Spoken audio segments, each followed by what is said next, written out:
After understanding the main components of your statement of account, let's understand the most important component, loan transaction details. You can see all your details related to loan under loan transaction details.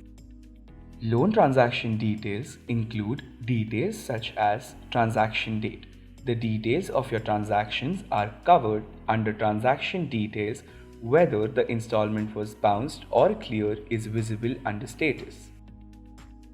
Under debit and credit, debit stands for the receivable amount, whereas credit stands for the amount that you have to pay. Bounce charges reflect under bounce charges due and paid column, and same is applicable to penal interest.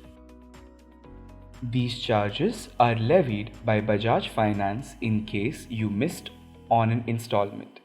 Penal interest reflects the amount that you are to pay in case of an overdue installment amount.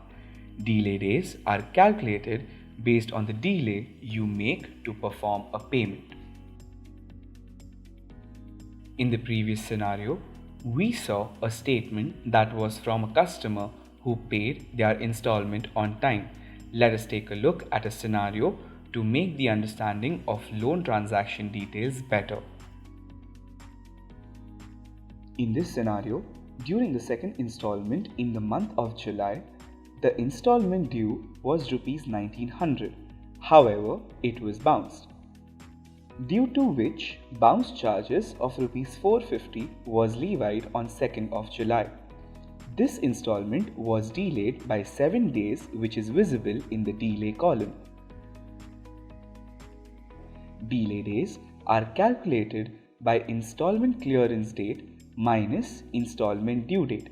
In this case, the second installment was received on 9th July while the due date was 2nd July, and hence the delay days is 7 days. Please note that delay days will keep on increasing till the date of receipt of installment payment from the customer. Basis delay days, the penal interest is calculated on daily basis. In this scenario, Rs 13 is levied against a delay in payment by 7 days. Hence, the balance in this scenario is Rs 1900 plus Rs 450 plus Rs 13, which brings the total amount to 2363 rupees.